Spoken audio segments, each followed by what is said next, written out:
Hi guys, I just want to make a quick review about this stool that we purchased for our 2-year-old.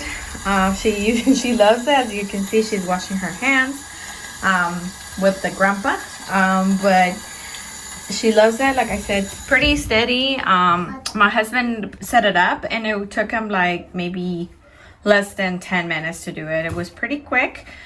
I like the height because it gives her a good height to reach the sink.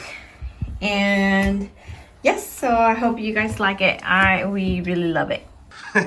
She's using it as a table. So it was only about maybe 12 screws in total. It took me less than probably 10 minutes to screw them in, and not too many pieces. It also has rubber on the bottom. It comes with a few strips, so you just cut them to your liking.